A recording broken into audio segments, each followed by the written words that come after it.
बोलो श्री कृष्ण कन्हैया लाल की, सतगुरु महाराज की, श्री प्राणनाथ प्यारे की, महारानी बाईजुराज की, तीनों पुरी धाम की, समस्त सुंदर साथ की। अब लीला हम जाहिर करे, ज्यों सुख सैयार हृदय धरे, पीछे सुख होशी सवन, पसरसी 14 भुवन, पसरसी 14 भुवन, अब लीला हम जाहिर करे। प्रणाम। उपस्थित संपूर्ण सुंदर साह जी, साधक एवं साधिकाएं, प्रशिक्षण शिविर सत्र का आज हम 109वां दिवस के पावन बैठक में उपस्थित हुए हैं और आज से हम प्रकटवाणी विषय को प्रारंभ करने जा रहे हैं। और ये प्रकटवाणी विषय प्रसंग का आज प्रथम दिवस है। ये प्रकटवाणी जिसके अंदर 112 चौपाई है, जिसमें हम जहां तक कोशिश करेंगे एक एक चौपाई के एक एक शब्द शब्द के ऊपर चिंतन करने का, समझने का। और अब तक हमने जो भी विषय वस्तु के ऊपर चर्चा किया है वो यही प्रकटवाणी के चौपाई में आने वाले प्रसंग अथवा 18,758 चौपाई वाणी के अंदर आने वाले प्रसंगों का सार ही अलग अलग विषय प्रसंग के ऊपर चर्चा किया। तो उसी के आधार पर हम अब ये प्रकटवाणी के अंदर प्रवेश कर रहे हैं। तो ये हुआ अब तक जो भी विषय वस्तु हमने चर्चा किया उसका सारांश परिचय के साथ में अब ये प्रकटवाणी विषय के अंदर हम प्रवेश कर रहे हैं। तो उसका संबंध अब इसके साथ में क्या है, ये संबंध को जोड़ने के लिए मैंने आपको ये जानकारी दिया। ठीक है, अब आइए प्रकटवाणी। तो हमने यहाँ साथ में ये नित्य पाठ को लिया है और ये वैसे तारतम वाणी के अंदर 14 ग्रंथ है। 14 ग्रंथ में से प्रकाश ग्रंथ, और प्रकाश ग्रंथ भी गुजराती और हिंदुस्तानी के हिसाब से अलग अलग है। तो ग्रंथ के हिसाब से प्रकाश ग्रंथ एक ही नाम से लिया है 14 ग्रंथ में से, और उसके अंदर भी देखें तो प्रकाश गुजराती है और प्रकाश हिंदुस्तानी है। उसमें से प्रकाश हिंदुस्तानी ग्रंथ के अंतिम प्रकरण ये प्रकटवाणी का प्रकरण है। और इसी प्रकरण को नित्य पाठ के अंदर रखा गया है। नित्य पाठ में अलग अलग विषय प्रसंग है, उसमें से सबसे पहले ये प्रकटवाणी है। तो ये प्रकटवाणी, पहले तो हम शब्द को देखें तो प्रकटवाणी कहा। वैसे तो महामती प्राणनाथ जी के श्रीमुख से अवतरित वाणी, प्राणनाथ जी के श्रीमुख से प्रकट हुई जो वाणी 18,758 चौपाई ही प्रकटवाणी है। जो प्रकट हुई वाणी उसको प्रकटवाणी कहते हैं ना।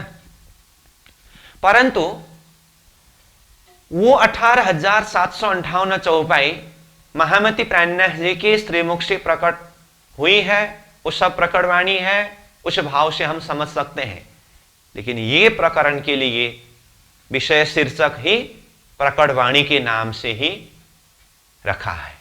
और प्रकटवाणी शब्द सुनते ही हम सीधा सीधा ये प्रकाश हिंदी का अंतिम प्रकरण जो नित्य पाठ में हम पाठ करते हैं, जिसके अंदर 112 चौपाइयां हैं, इसी प्रकरण को ही जानते हैं। तो वाणी के अंदर ये प्रकरण का विशेष महत्व किस अर्थ में है, तो इस विषय में देखें तो पहले हमने प्रसंग में तारतम का 5 प्रकार के विषय में चर्चा किया है। वो क्या क्या है? बीज तारतम, मूल तारतम, तारतम, तारतम को तारतम, अनेक विध तारतम। ये तारतम का 5 प्रकार है। उसमें बीज तारतम 16 अक्षरी मंत्र, मूल तारतम दूसरी लाइन, पहला चौपाई जो मंत्र है उसके जो दूसरा लाइन निजानंदाचार्य सतगुरु श्री देवचंद्र जी महाराज ने प्रदान किया, उसे मूल तारतम कहा। और तीसरे नंबर में तारतम। तो तारतम कहने से निज नाम 6 चौपाई, और ये निज नाम 6 चौपाई का ही विस्तार और खुलासा करके ये प्रकटवाणी 112 चौपाई के अंदर वर्णन किया है। इसलिए ये तीसरे नंबर तारतम के अंदर ही आया। और चौथे नंबर में तारतम को तारतम कहा। तो तारतम को तारतम 18,758 चौपाई वाणी है। तो तारतम ये प्रकटवाणी 112 चौपाई, और तारतम को तारतम इसी 112 चौपाई प्रकटवाणी का ही विस्तार 18,758 चौपाई। तो इसका अर्थ है क्या हुआ? हम प्रकटवाणी से 18,758 चौपाई की तरफ जा रहे हैं, इसीलिए इसका विस्तार शब्द प्रयोग कर रहे हैं। लेकिन पहले 14 ग्रंथ 18,758 को देख करके ये सारे चौपाइयों के, ये वाणी के सार अगर हम चिंतन करें अथवा देखें तो 18,758 चौपाई यानी संपूर्ण वाणी का सार ये 112 चौपाई प्रकट वाणी के अंदर ही है। इसलिए ये प्रकरण बहुत ही महत्वपूर्ण है। तो इसका अर्थ ये प्रकट वाणी 112 चौपाई के अंदर तारतम दर्शन का संपूर्ण सिद्धांत इसी के अंदर है। संपूर्ण सिद्धांत मतलब जैसे तारतम दर्शन का सार अगर देखें तो 4 शब्द है, परमधाम, ब्रज, रास और जागनी। महामती प्राणनाथ जी वाणी में क्या कहते हैं? धनी के कहलाए मैं कही तुमको 4 शब्द, कि न ज्यादा कि न कम कर लिया कि न कर डारिया रद्द। इसका अर्थ है क्या है? धनी के कहलाए मतलब धनी कौन है? अक्षरातीत धाम धनी सतगुरु स्वरूप में पधारे।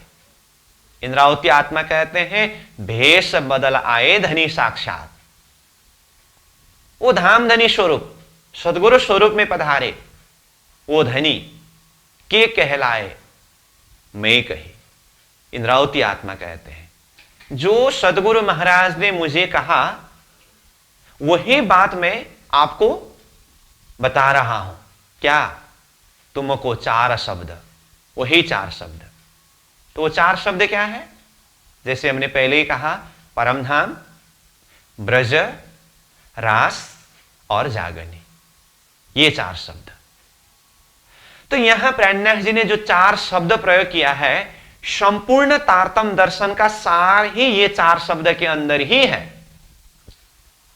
और चौपाई का पूरा भाव सार रूप में हम देखें तो ये 4 शब्दों को विस्तार करके कहा।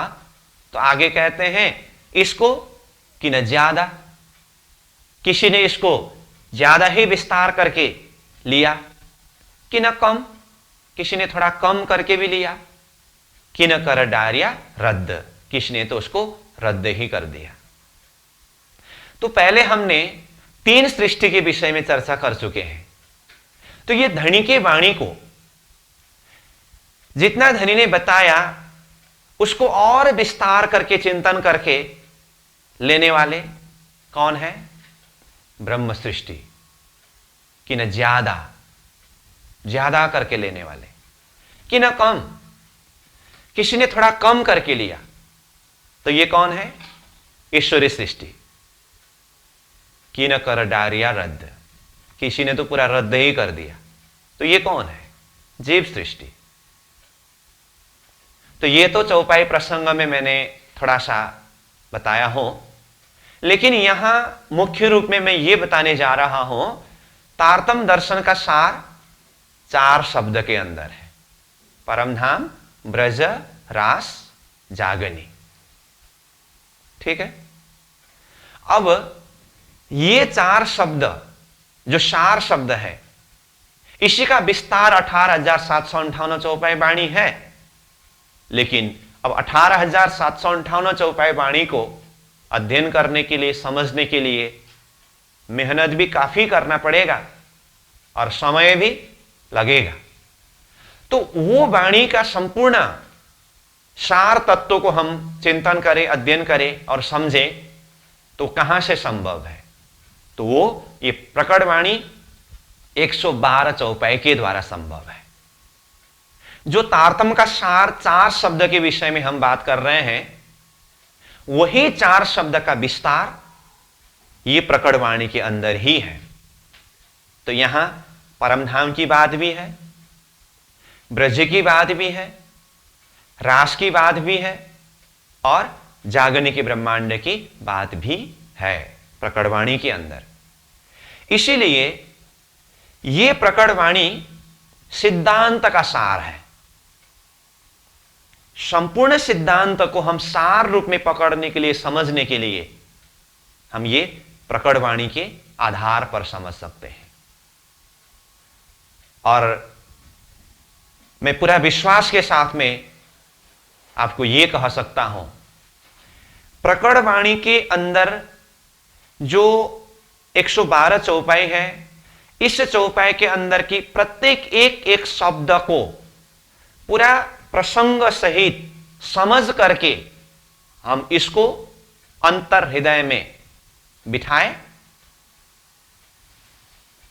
इतने 112 चौपाई समझने के बाद अपने मूल सिद्धांत जो है ना, वो मूल सिद्धांत से हम कभी हिलेंगे नहीं।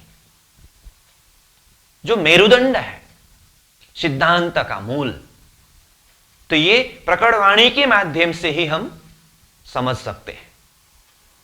अब उसके बाद धनी ने जो वाणी को जाहिर किया है, उसके और लज्जत को लेना है, वाणी के माध्यम से आनंद अनुभव करना है, उसके अंदर डूबना है, उसके लिए तो 18,758 चौपाई है ही। और मूल रूप में अपने धर्म के सिद्धांत को समझने के लिए 112 चौपाई प्रकट वाणी ही काफी है। इतना महत्वपूर्ण विषय है। और फिर भी मैं कहता हूं, अब तक हमने सिद्धांत का जो कंसेप्ट क्लियर करने के लिए जो भी प्रसंगों के ऊपर व्याख्या किया है, चिंतन किया है, उसमें मुख्य रूप में एक विराट विषय तो लिया, परंतु साथ में हम अपने सिद्धांत को किस तरह से सार रूप में समझ सकते हैं, उस विषय के ऊपर भी चिंतन कर रहे थे। तो वो भी विषय हम ये प्रकट वाणी के माध्यम से ही समझ सकते हैं। तो ये प्रकट वाणी विषय का महत्व हुआ। कहने का अर्थ, इसके अंदर पूरा सिद्धांत का सार है, इसीलिए इसको विशेष रूप से प्रकट वाणी नाम से ही बताया गया है। नहीं तो मैंने जैसे पहले ही कहा, 18,758 चौपाई वाणी सब प्रकट वाणी ही है। वैसे तो प्राणनाथ जी के श्रीमुख से प्रकट हुआ है और उसका सार इसके अंदर पूरा सिद्धांत होने से ही इसको नित्य पाठ के अंदर भी रखा है। इसको हम नित्य पाठ करें तो हम अपने सिद्धांत में मजबूत रहते हैं। ठीक है। तो वाणी के अंदर प्रकट वाणी प्रकाश हिंदी के अंतिम प्रकरण में है, ये भी कहा, जिसमें 112 चौपाई है, ये भी बताया। और 5 प्रकार की तारतम्य से ये तीसरे नंबर में तारतम है और इसी का विस्तार तारतम को तारतम 18,758 चौपाई है। और अनेक विध तारतम वो शास्त्रों के आंटी गुटी जो वाणी के अंदर है, ये भी हमने बताया है। अब हम विषय वस्तु के अंदर कुछ भूमिकात्मक प्रसंगों के साथ प्रवेश करें कि ये प्रकट वाणी के अंदर जैसे कि तारतम का सार है करके कहा, तो तारतम के सार के अंदर क्या आता है?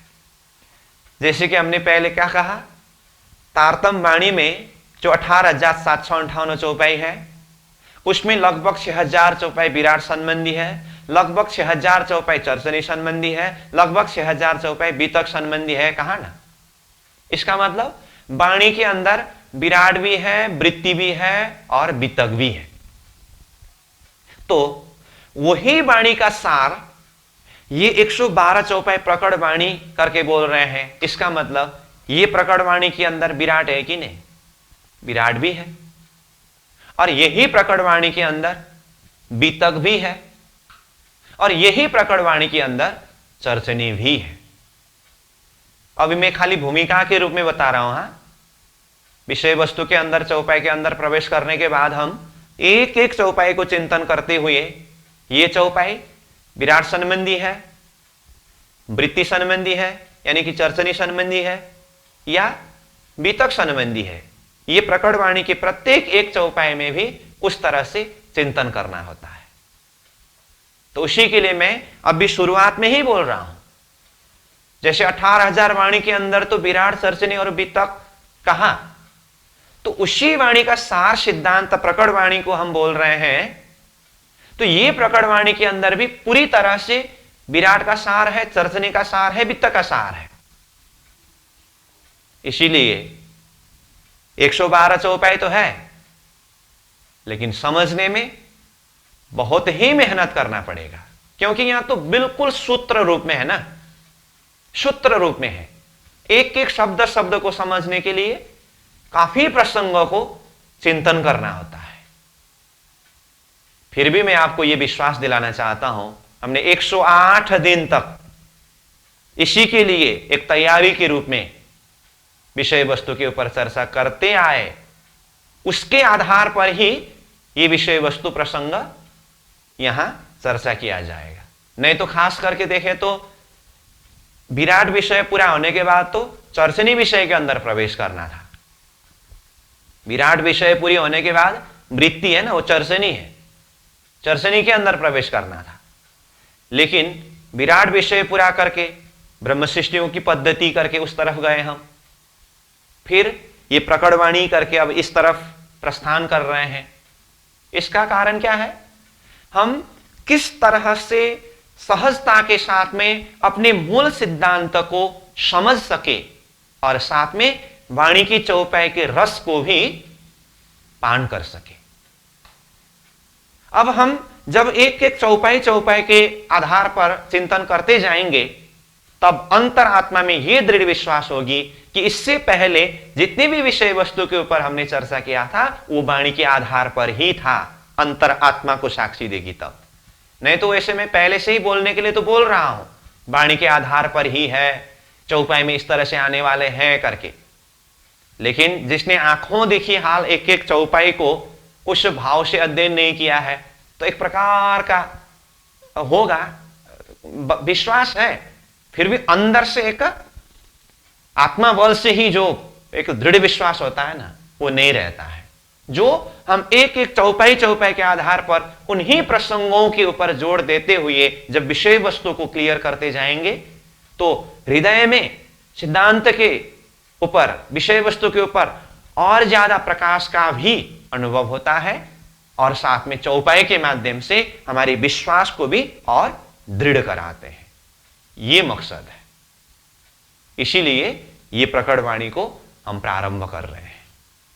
ठीक, तो अब इसके अंदर जैसे कि कहा विराट, वृत्ति, बीतक, संबंधी सारी बातें हैं। अथवा पहले ही मैंने दूसरी भाषा में कहा हूं, तारतम का सार 4 शब्द है। क्या क्या? परमधाम, ब्रज, रास और जागनी।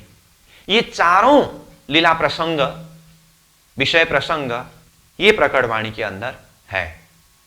ठीक है, ये तो सार का भी सार बात हुई। अब इसको थोड़ा सहज हिसाब से हम समझें तो उसके लिए मैं बता देता हूं, ये पूरा आप कहे तो इसको तारतम दर्शन का सार ये शब्द से भी समझ सकते हैं, क्योंकि हम बार बार बोल रहे हैं ये प्रकट वाणी सिर्फ तारतम वाणी के अंदर की एक प्रकरण करके एक अलग ही विषय ही नहीं है ना। इसके अंदर पूरा तारतम्य दर्शन का सार है, सिद्धांत का सार है। इसीलिए हमारा संपूर्ण सिद्धांत को सार रूप से समझने के लिए हम 14 सूत्र के माध्यम से समझ सकते हैं। अब 18,758 चौपाई वाणी विस्तृत रूप में तो है ही,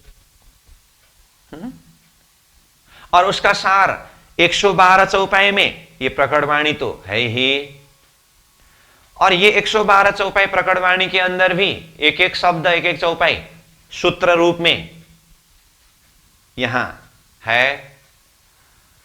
और उसका भी सार रूप तो हमने बता ही दिया, परमधाम ब्रजरास जागनी। और अंतिम में जाकर के ये सब तारतम का सार देखे तो हमने पहले भी चर्चा में जोड़ दिया है, घर श्रीधाम अने श्री कृष्ण, ये सार फल तनु तारतम, निष्कर्ष तो वही है। लेकिन ये संपूर्ण सैद्धांतिक विषय दर्शन को हम सहज हिसाब से समझ सके, चिंतन कर सके, उसके लिए पहले हमें याद करना होगा 14 सूत्र। ये 14 सूत्र मैं यहां प्रकटवाणी के आधार पर बताता हूं, लेकिन इसके अंदर वित्त का विषय भी होने से चाहे तो आप वित्त का 14 सूत्र भी कह सकते हैं, क्योंकि वित्त कहने से आदि अनादि फल कहूं सोए कहा ना। आदि परमधाम तीसरे भौम से लेकर के अनादि परमधाम मूल मिलावा पहुंचने तक, तो ये भी तक प्रसंग, यही तो सिद्धांत का सार है, जिसके अंदर परमधाम ब्रज रास जागनी, फिर परमधाम इसी के अंदर आया। इसलिए इसको वित्त के प्रसंग में इसी को वित्त का 14 सूत्र के रूप में हम प्रस्तुत करते हैं। और यहां प्रकटवाणी जिसके अंदर संपूर्ण सिद्धांत का सार है, इसीलिए वही 14 सूत्र को यहां हम मुख्य आधार रूप में मानते हैं। और सार रूप में कहो तो ये तारतम्य दर्शन संपूर्ण विषय का सार ही 14 सूत्र के अंदर है। ठीक है, तो पहले मैं वो 14 सूत्र का नाम बताता हूं, उसके बाद ये 112 चौपाई के अंदर कितने कितने चौपाई ने कौन कौन से सूत्र के ऊपर वर्णन किया है अथवा चिंतन कराया है, उसको भी हम अभी भूमिकात्मक प्रसंग में ही चिंतन करेंगे। और उसके बाद जब एक एक चौपाई चौपाई के ऊपर हम अध्ययन करते, चिंतन करते जाएंगे, उसी चीज को और अंतर हृदय से समझते हुए, हृदय को प्रकाशित करते हुए, अपने विश्वास को दृढ़ बनाते हुए आगे बढ़ेंगे। ठीक है, तो आइए अब प्रकटवाणी प्रसंग में हमारा मुख्य सिद्धांत का सार, फिर भी मैं बोल रहा हूं, मैं ये प्रकटवाणी को आधार बना करके बता रहा हूं, लेकिन ये पूरा सिद्धांत का सार है। आदि अनादि फल कहूं सोए के अंदर की सार बात है, ये 14 सूत्र के अंदर है। ये 14 सूत्र को हम क्रमशः अच्छी तरह से समझेंगे तो इसके अंदर हमारा पूरा सिद्धांत है, और उसी के अंदर ये प्रकटवाणी है, उसी 14 सूत्र के अंदर पूरा बीतक है, उसी 14 सूत्र के अंदर पूरा 18,758 चौपाई वाणी है, और उसी के अंदर संपूर्ण शास्त्र का सार है। ऐसे महत्वपूर्ण 14 सूत्र जो मैं बताने जा रहा हूं, उसमें एक नंबर में है महाकारण सूत्र। आप साथ में नोट करते जा सकते हैं। एक नंबर में क्या कहा? महाकारण सूत्र। और 2 नंबर में है कारण सूत्र। 3 नंबर में है मोहजल सूत्र। 4 नंबर में ब्रजमंडल सूत्र। 5 नंबर में रासमंडल सूत्र।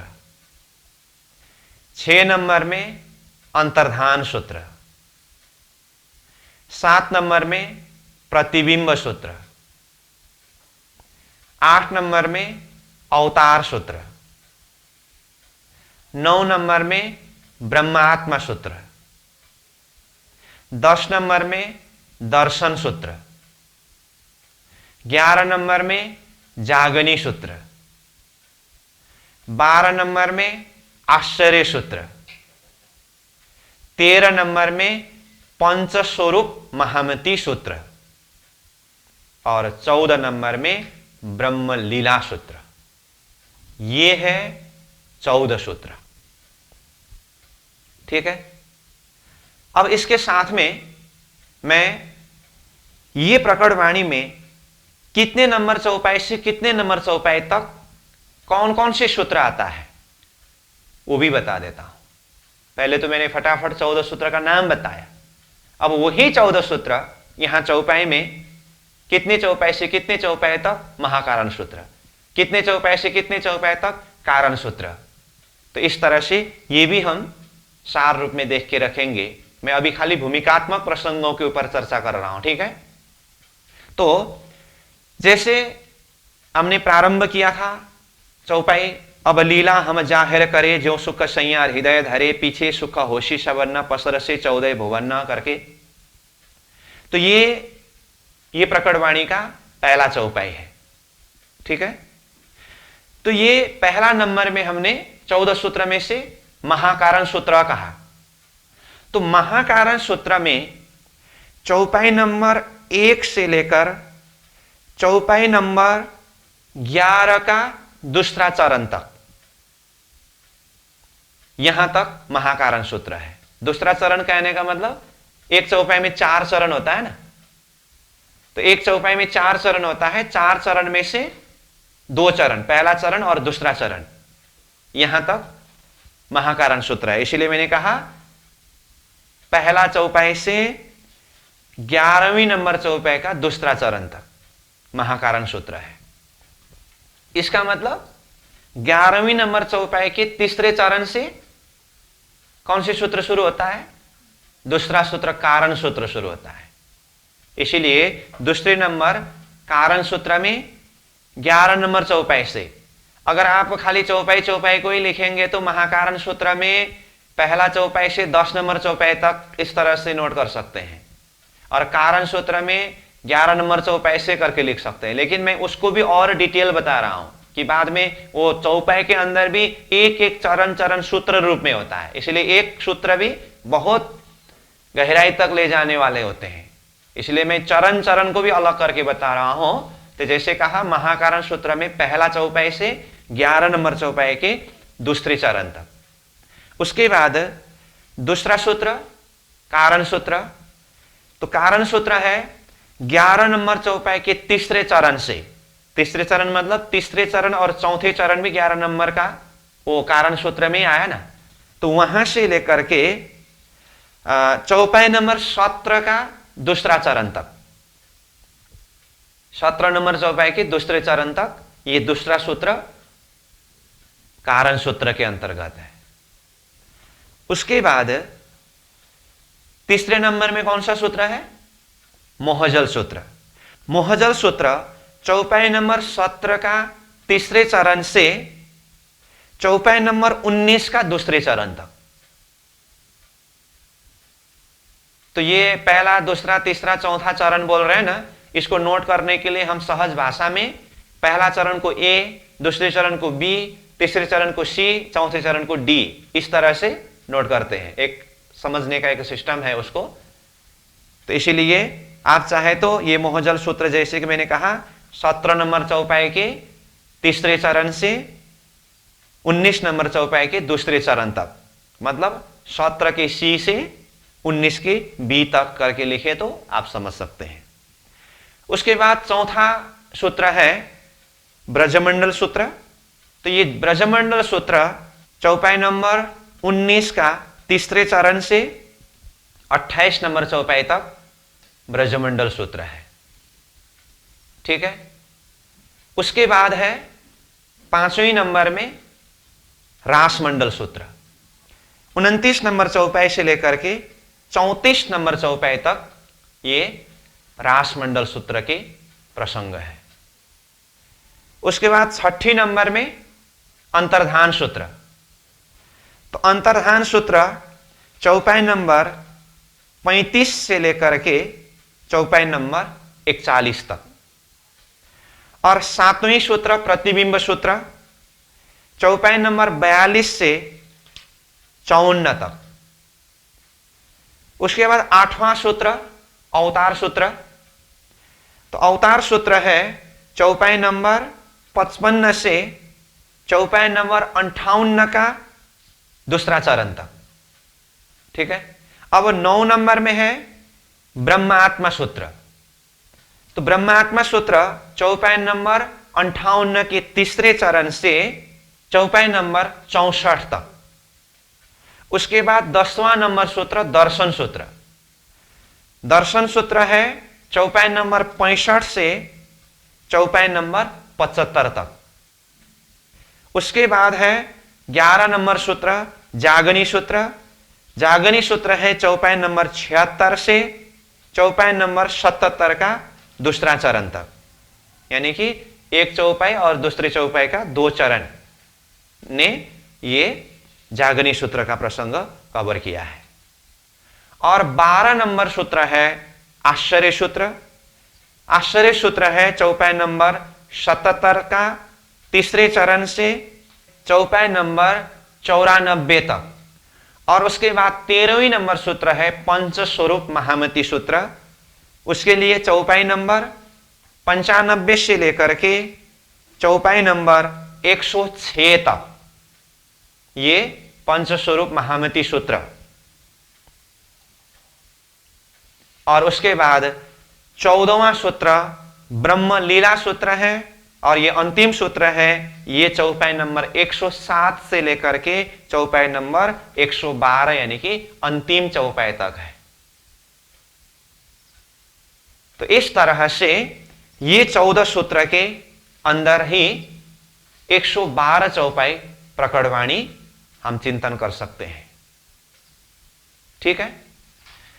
तो ये तो हुआ प्रकटवाणी के अंदर अथवा संपूर्ण सिद्धांत का सार रूप 14 सूत्र। हमने 14 सूत्र भी बताया और यहां कितने नंबर चौपाई से कितने नंबर चौपाई तक कौन कौन से सूत्र के ऊपर चिंतन कराया गया है ये भी हुआ। अब मैं सार रूप में ये 14 सूत्र में एक एक सूत्र के अंदर क्या क्या विषय प्रसंग है उसको बताता हूं, ताकि आपके हृदय में यह प्रकाश हो कि अब तक हमने जो भी विषय वस्तु के ऊपर चर्चा करके आए हैं वही ये 14 सूत्र के अंदर समावेश हो चुका है, कवर हो चुका है। तो उसी चीज को मैं सार रूप में आपको रिवीजन कर दूं तो दिल दिमाग में एक प्रकाश होता है कि अच्छा इसके आधार पर यह सूत्र है और इसी के आधार पर यह प्रकटवाणी 112 चौपाई वर्णन होने वाला है, तो थोड़ा सहज पड़ेगा। तो महाकारण सूत्र कहा, तो महाकारण सूत्र अंतर्गत मैं बिल्कुल सार रूप में बता रहा हूं। महाकारण सूत्र अंतर्गत जो हमने विराट विषय को प्रारंभ करते समय ना ईश्वर ना मूल प्रकृति करके सृष्टि की उत्पत्ति होने से पहले परम धाम करके विषय वस्तु को प्रारंभ किया था। तो सृष्टि के उत्पत्ति के पूर्व दिव्य परम धाम, और परम धाम कहते ही परम धाम का वर्णन कैसा है और परम धाम में परमात्मा स्वरूप कैसे हैं और परम धाम के अंदर राज जी, श्यामा जी, 12,000 आत्माएं और सारा चेतना का विस्तार और अष्टप्रहर की लीला, ये सारे प्रसंग हमने पहले चर्चा करके आए हैं ना। तो सृष्टि उत्पत्ति के पूर्व परमधाम और परमधाम के अंदर की अष्टप्रहर की लीला प्रसंग सारा ये महाकारण सूत्र के अंदर आता है। मैं बिल्कुल सार रूप में बता रहा हूं, ठीक है। उसके बाद दूसरे नंबर में जो कारण सूत्र है, तो ऐसे महाकारण परमधाम के अंदर वो दिव्य आनंद में अष्टप्रहर की लीला में हम आत्माएं रमन करते करते क्या कारण पड़ा जिस कारण से ये सृष्टि की उत्पत्ति हुई और हम आत्माएं ये संसार में आए। तो ये प्रश्न आया ना। तो सृष्टि उत्पत्ति का कारण ये कारण सूत्र के अंदर वर्णन हुआ है। तो ये कारण सूत्र के अंदर क्या आता है, आज का दिन अक्षर ब्रह्म और हम आत्माओं के एक आपस में देखा देख होना, उसके बाद अक्षर के हृदय में परमधाम के अंदर की गुह्य लीला दर्शन करने की इच्छा प्रकट होना, और परमधाम के हम आत्माओं के हृदय में वो अक्षर ब्रह्म के खेल को देखने की इच्छा होना। अब ये खेल को देखने की इच्छा होना मतलब ऐसे ही अक्षर ब्रह्म को देखते ही खेल देखने की इच्छा तो नहीं हुई। इसके अंदर व्याख्या तो बहुत सारा है, जो पहले ही हमने चर्चा करके आए हैं कि पहले तो सखियों ने राज्य को पूछा वो कौन है, राज्य महाराज ने उनके विषय में परिचय दिया, उसके बाद फिर सारा प्रेम संवाद प्रसंग है ना। तो ये सारा प्रसंग जो है कारण सूत्र के अंदर आता है। ये प्रेम संवाद प्रसंग 4:30 बजे के समय तक में आत्माएं खेल में आने के लिए बिल्कुल तैयारी अवस्था में बैठे हुए हैं ना, और उधर अक्षर ब्रह्म वो परमधाम के अंदर वो आत्माएं कौन है, क्या लीला करते हैं, वो लीला दर्शन करने को मिलते तो ये उनकी पूरी तरह से आज के दिन ये चित्तवृत्ति बेचैनी अवस्था में है, ये पूरा हलचल है। तो ये प्रसंग जो है कारण सूत्र के अंदर वर्णन किया है। उसके बाद तीसरे नंबर सूत्र क्या है, मोहजल सूत्र। तो देखिए यहां एक एक सूत्र के साथ में संबंध। तो जैसे ही कारण सूत्र के अंदर परमधाम की आत्माओं ने अक्षर को देखने के बाद प्रेम संवाद करके खेल में आने की तैयारी अवस्था तक पहुंचे, और दूसरी तरफ अक्षर ब्रह्म वो परमधाम के अंदर की लीला दर्शन करने की इच्छा को लेकर के अपने ही धाम में बिल्कुल शांत अवस्था में बैठे हुए हैं। ये कारण सूत्र के अंदर ही वर्णन हुआ।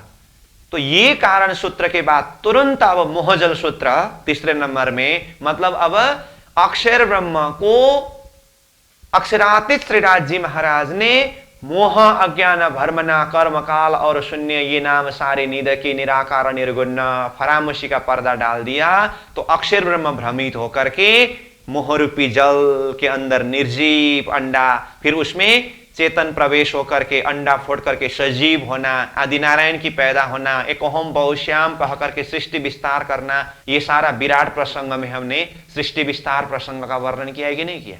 तो यही प्रसंग है मोहजल सूत्र के अंतर्गत, यानी अक्षरातीत के द्वारा अक्षर के ऊपर फरामशी पड़ना, अक्षर भ्रमित होकर के क्षर पुरुष आदि नारायण का रूप होना, आदि नारायण के द्वारा एक ओम बहुश्याम करके पाताल से लेकर के महाशून्य समष्टि तक जहां जहां जितने जितने शक्ति है, जो जो अवस्था है, ये सारा मोह का ही विस्तार होने से ये सृष्टि विस्तार संबंधी जो विषय है ये मोहजल सूत्र के अंदर है, और कहो तो ये विराट संबंधी विषय है। ठीक है। अब तीसरे नंबर सूत्र ने सृष्टि को विस्तार किया। अब चौथे नंबर में कौन सा सूत्र है, ब्रजमंडल सूत्र। अब देखिए यह सृष्टि तो विस्तार हुआ, अब सृष्टि में ब्रह्मात्माओं को खेल दिखाने के लिए इस सृष्टि का विस्तार किया है।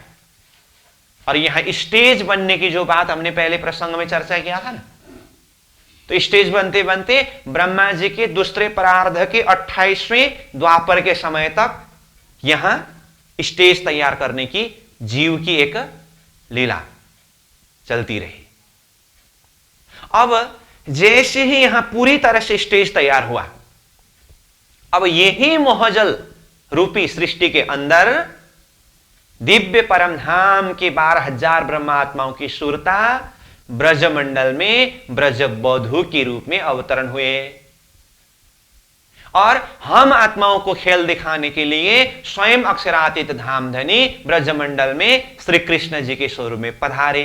तो श्री कृष्ण जी के स्वरूप में पधारे कहते ही साथ में श्री कृष्ण जी की त्रिधा लीला प्रसंग आया कि नहीं आया। तो ब्रजमंडल सूत्र के अंदर खास तो ब्रजमंडल की लीला प्रसंग है कि ब्रह्मात्माएं ब्रजमंडल में किस तरह से अवतरण हुए, अक्षरातीत श्रीराज जी किस तरह से अवतरण हुए, और 11 वर्ष 52 दिन तक ब्रजमंडल में जो कुछ भी लीलाएं हुई ये सारा ब्रजमंडल सूत्र के अंदर ही चिंतन करना होता है। तो उसी के अंदर फिर श्री कृष्ण जी की त्रिधा लीला प्रसंग होने के कारण यही ब्रजमंडल सूत्र के अंदर ही गौलुकीय शक्ति, चतुर्भुजी विष्णु शक्ति के आगमन, उनकी लीला प्रसंग भी इसी के अंदर आता है।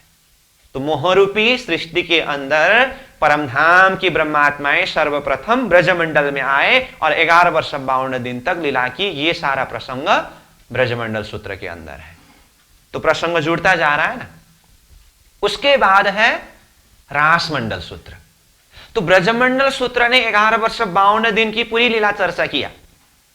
उसके बाद 52 दिन के संध्या में जैसी बंसी बजी, अब बंसी किस तरह से बजी, तामसी सखी, राजसी सखी, स्वातसी सखी किस तरह से निकले और कुमारी का सखी किस तरह से निकले, ये सारा प्रसंग।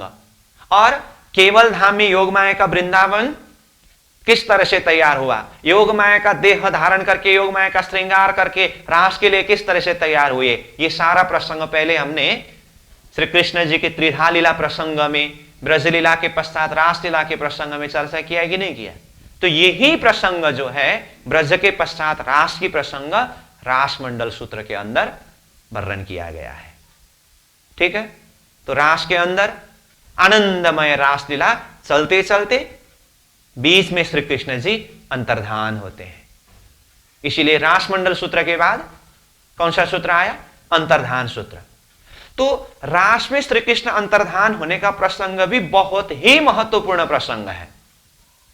इसीलिए जब ये त्रिधा लीला प्रसंग में रासलीला की प्रसंग हम चर्चा कर रहे थे, तो वहां रास में श्री कृष्ण जी अंतर्धान हुए, कहां कहां क्या क्या घटना घटी, ये प्रश्न को एक मुख्य आधार बना करके इसके ऊपर हमने काफी चर्चा किया है। ठीक। कहने का अर्थ अक्षरधाम में अक्षर ब्रह्म जागृत होना, रास और ब्रजलीला को अखंड करना, फिर वो प्रतिबिंब रास को बेतरिचा सखियों ने देख करके वो रास के अंदर प्रवेश के लिए प्रार्थना करना, और इधर सखियां विरह का अनुभव करना। तो ये सारा प्रसंग है ना। तो ये संपूर्ण प्रसंगों को अंतर्धान सूत्र के अंदर चिंतन कराया है। ठीक। अब अंतर्धान सूत्र के पश्चात प्रतिबिंब सूत्र है। अब अंतर्धान के बाद फिर श्री कृष्ण जी प्रकट हुए और जो महारास लीला हुई ये तो रास के अंदर ही आया। अब उसके बाद प्रतिबिंब सूत्र के अंदर क्या हुआ, केवल धाम की रास लीला पूरी होने के पश्चात ब्रह्मात्माएं परमधाम मूल मिलावा में पहुंचे, स्तब्ध ब्रह्मांड को चलायमान किया।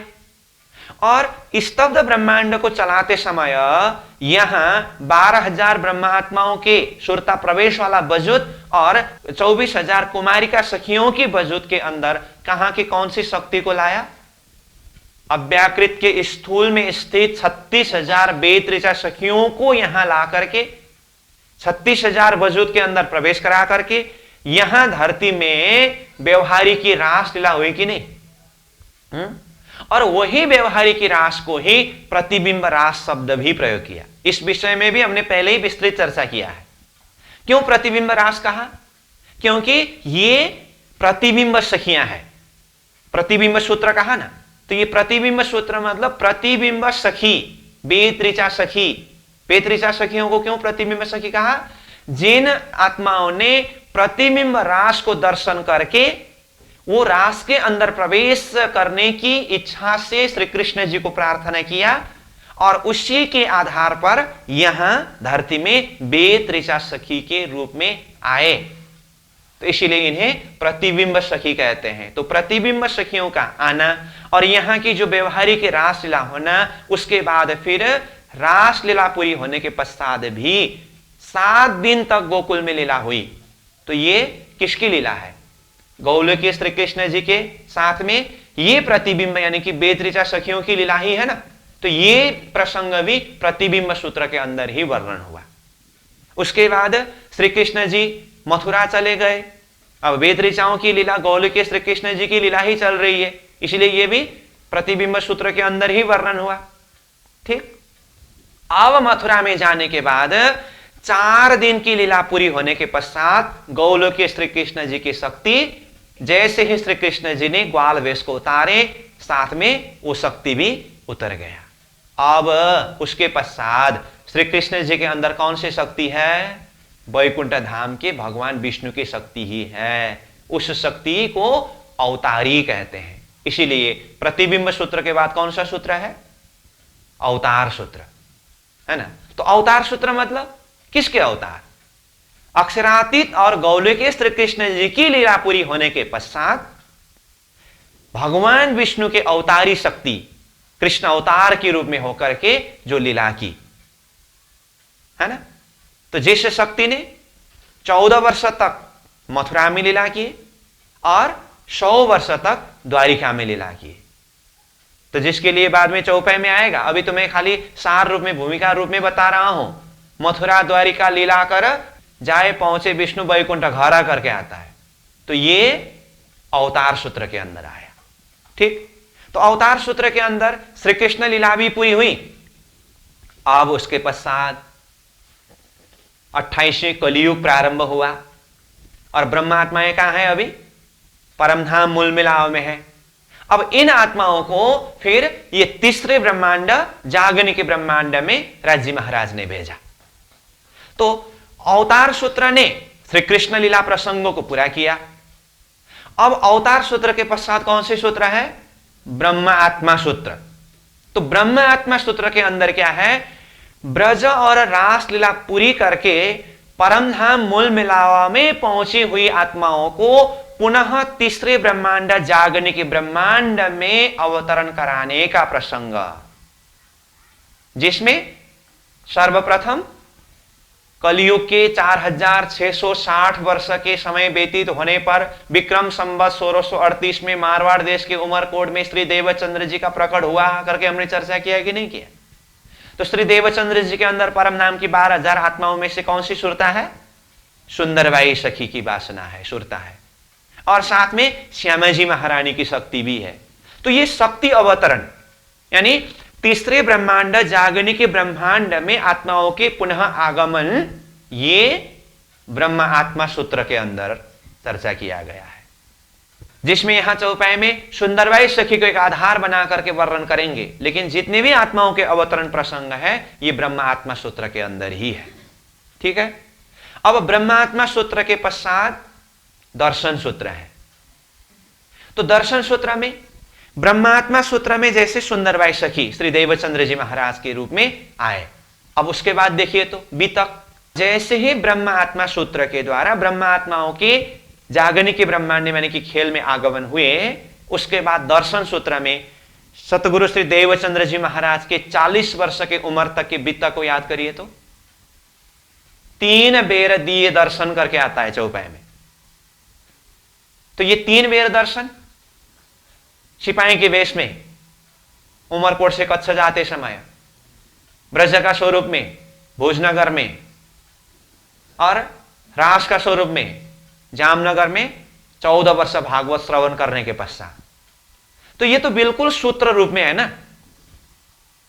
ठीक है, और इसी का विस्तार बीतक के माध्यम से और वाणी में 18,000 वाणी के अलग अलग प्रसंगों के द्वारा हम चिंतन कर सकते हैं।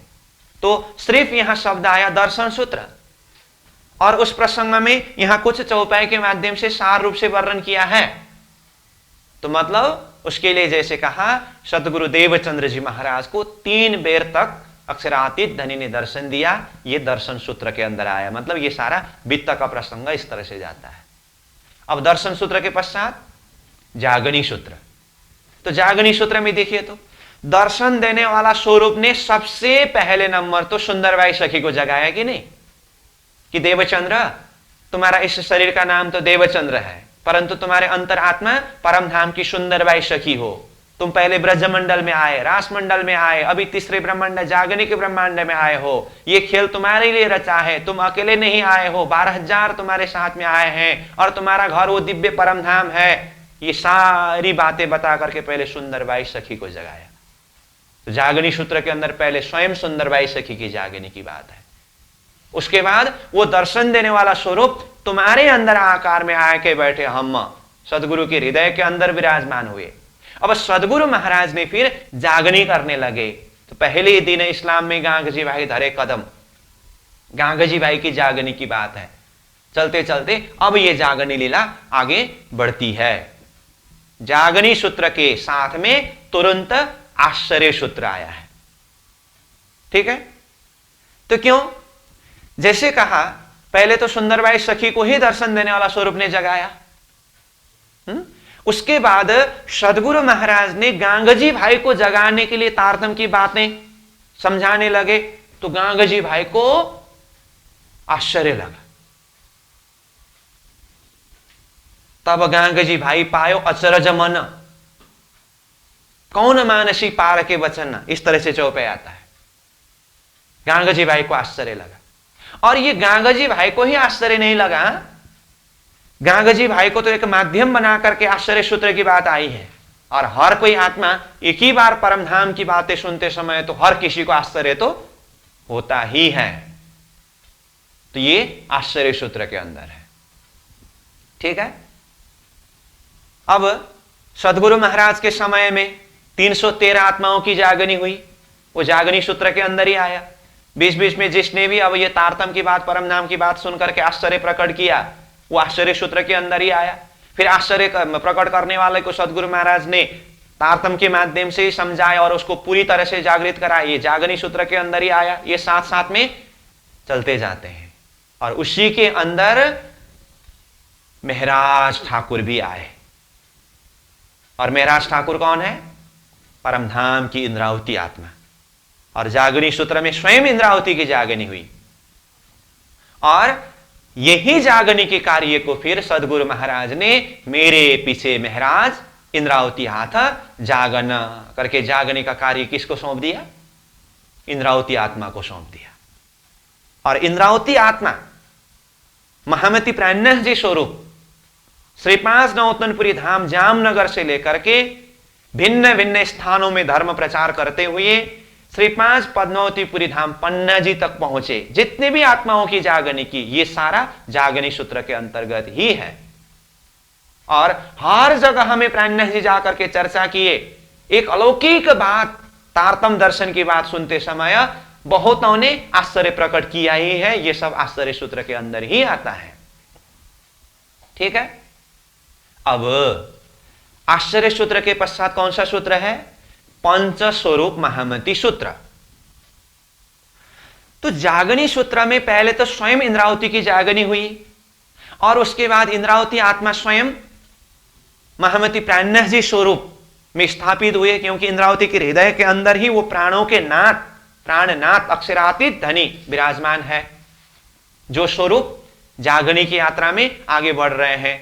तो ये पंच स्वरूप महामती सूत्र के अंदर महामती प्राणनाथ जी के अंदर के पंच शक्ति का परिचय है, जिसमें चौपाई में आएगा श्री धनी जी को जोश आत्म दुलहीन नूर हुकुम बुद्ध मूल वतन, ये पांचों मिला भई महामत वेद कतिब पहुंचे शरत करके वो अंदर की पंच शक्ति, पंच दैवत का परिचय दिया है। और वो पंच शक्ति ने कैसे कैसे कार्य किया, कहां कहां किस तरह से जाहिर हुए, ये पंच शक्ति का परिचय ये पंच स्वरूप महामती सूत्र के अंदर है। महामती प्राणनाथ जी के अंदर की शक्ति का परिचय है। उसी के अंदर जैसे बीतक में देखिए तो हरिद्वार में महामती प्राणनाथ जी विजयाभिनंदन निष्कलंक बुद्ध अवतार के स्वरूप में जाहिर हुए। मेरता से आगे बढ़ चले और वहां से जब कतेब के विषय में भी चर्चा करने लगे, पद्मावतीपुरी के प्रसंग में भी विस्तृत रूप से चर्चा किया है कि वो इमाम मेदी स्वरूप के रूप में जाहिर हुए। तो चाहे विजयाभिनंदन निष्कलंक बुद्ध अवतार के स्वरूप में हो, चाहे इमाम के स्वरूप में हो, और वही अक्षरातीत स्वरूप है। छत्रसाल जी महाराज ने क्या कहा? पूर्ण ब्रह्म, ब्रह्म से न्यारे, आनंद अखंड अपार, वो पूर्ण ब्रह्म परमात्मा स्वरूप महामती प्राणनाथ जी करके वो स्वरूप को उस भाव से माना। तो ये सब उनके अंदर की शक्ति का पहचान है ना। तो ये पंच स्वरूप महामती सूत्र के अंदर आता है। और अंतिम सूत्र है ब्रह्म लीला सूत्र। उसके अंदर क्या है? ऐसे पंच स्वरूप महामती अक्षरातीत धामधनी स्वरूप श्री 5 पद्मावतीपुरी धाम में 11 साल तक विराजमान हुए और वहां पर ब्रह्म लीला जाहिर हुई। अंतिम में क्या कहा? ब्रह्म लीला सूत्र कहा ना। तो जागनी रास ये ब्रह्म लीला सूत्र है। और जागनी रास प्राणनाथ जी के समय में 11 साल तक चलती रही और 1751 में महामती प्राणनाथ जी स्वरूप अंतर्धान हुए। मतलब वो एक स्वरूप से अंतर्धान हुए तो रास में भी श्री कृष्ण जी पहले एक स्वरूप में थे, अंतर्धान होने के पश्चात फिर से प्रकट होते समय किस तरह से प्रकट हुए? एक एक सखी के साथ में एक एक श्री कृष्ण होकर के प्रकट हुए ना। तो प्राणनाथ जी 1751 तक एक स्वरूप में थे, 1751 में अंतर्धान होकर के वो ब्रह्म सृष्टियों के हृदय के अंदर दिल मोमिन के आय के अर्श कर बैठे खसम, और स्वयं तारतम वाणी के अंदर होकर के एक एक आत्माओं के साथ में स्वयं अक्षरातीत धाम धनी प्राणनाथ जी है कि नहीं। और ये लीला आज हमारा वर्तमान समय में भी जो लीला चल रही है, ये 14वां सूत्र के अंदर जो ब्रह्म लीला सूत्र है, यही सूत्र के अंदर लीला चल रही है। और ये कब तक चलेगी? जब तक ब्रह्मात्माओं की पूरी तरह से खेल के बीच में जागृत न हो, तब तक की ये जागनी लीला, ब्रह्मात्मा की लीला ब्रह्मात्मा सूत्र में ही आया। और ये पूरी तरह से खेल से आत्मा जागृत होकर के परात्मा स्वरूप में जब आत्मा उठेगी, खेल खत्म, 14 सूत्र भी खत्म। प्राणनाथ प्यारे की जय। समझ में आई बात? तो ये 14वां सूत्र जो ब्रह्म लीला सूत्र है, ये ब्रह्म लीला सूत्र यहां जागनी रास लीला से लेकर के परमधाम परात्मा स्वरूप में उठा करके अब फिर उठ के नहीं ये जमुना जी कीजिए सकल श्रृंगार, साथ सनबंदी मिल के खेलिए संग भरतार, वहां खेलिए तक पहुंचाने वाला ये 14वां सूत्र ब्रह्म लीला सूत्र है। उसके बाद तो फिर परमधाम की लीला महाकारण। समझ में आई बात? तो इसका अर्थ क्या होगा? इस अर्थ में परमधाम से लेकर के परमधाम तक 14 सूत्र के अंदर इस तरह से आता है। और इसका भी सार तो जो पहले ही बताया, परमधाम, ब्रज, रास और जागनी। तो ये 14 सूत्र का भी सार देखे तो यही 4 शब्द में है। ठीक है, तो इस अर्थ में ये प्रकटवाणी के अंदर 14 सूत्र का सार है। तो ये सारा विषय वस्तु अभी हमने महाकारण सूत्र से लेकर के कारण, मोहजल, ब्रजमंडल करते, फिर ये जागनी के अंदर अलग अलग सूत्र जो आए, जिसके अंदर जागनी की बात भी आई, प्राणनाथ जी के अंदर की शक्ति की बात भी आई, और जागनी लीला ब्रह्मात्माओं की लीला की बात भी आई, फिर परात्मा स्वरूप तक उठने की बात भी आई। तो ये सारा प्रसंग अब तक हमने ये प्रशिक्षण सत्र की अलग अलग बैठक के माध्यम से कंसेप्ट क्लियर कर चुके हैं ना। तो ये तारतम दर्शन का ही सार तत्व है, और इसी के आधार पर हम ये प्रकटवाणी की चौपाई का चिंतन करेंगे। ये हुआ भूमिका का प्रसंग। तो आज का हमारा समय पूरा हो चुका है। हमने आज खाली चौपाई को उच्चारण ही किया। देखिए, और आपको एक बात बता दूं, कल तक के सत्र में हम शुरू में प्रार्थना आनंद कंदम बोल रहे थे और अंतिम में पूर्णमदः बोलते थे। आज से अब वो बंद हुआ। शुरू में मैंने चौपाई को उच्चारण किया। क्यों? जब महामती प्राणनाथ जी की चौपाई को सामने में लेकर के हम बैठते हैं, तो प्राणनाथ जी की चौपाई उच्चारण ही प्रार्थना होता है और चौपाई उच्चारण ही समापन होता है। क्योंकि प्राणनाथ जी की चौपाई से बढ़ करके यहां दूसरा कोई प्रार्थना का शब्द नहीं रहता है। ये भी आपकी जानकारी के लिए कहा हूं। ठीक, तो मैंने शुरुआत में चौपाई को उच्चारण किया हूं, लेकिन आज कुछ भूमिकात्मक प्रसंग के ऊपर ही हमने चिंतन किया। इसी प्रसंग को जोड़ करके फिर कल हम विषय वस्तु के अंदर प्रवेश करेंगे इन्हीं शब्दों के साथ। अब ये चौपाई को दोहराना होता है। जब चौपाई को सामने में लेकर के बैठते हैं तो इसका एक सिस्टम, एक प्रक्रिया होता है। तो चौपाई को दोहरा करके हम प्रसंगों को विश्राम देंगे। ठीक है। अब लीला हम जाहिर करें,